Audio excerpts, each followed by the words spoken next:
Next summer I want to travel and drive a car. هو انت قلت ايه انت ولا عملت ايه انت ولا؟ لا تعالى بس ما تتخضش كده. خليني اقول لك انك علشان تنطق انجلش زيك زي الامريكانز بنعمل حاجه مهمه جدا في الصوت بتاعنا، حاجه اسمها squeezing letters.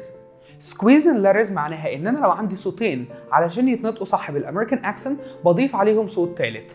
اول صوت عندنا في النقطه دي بالذات تي ار. لو لقيت عندك تي ار في الكلمه بقولها تشر. فمثلا مش بقول travel ولا بقول train، بقولها travel train. تقدر تقول الكلمة دي؟ track. perfect.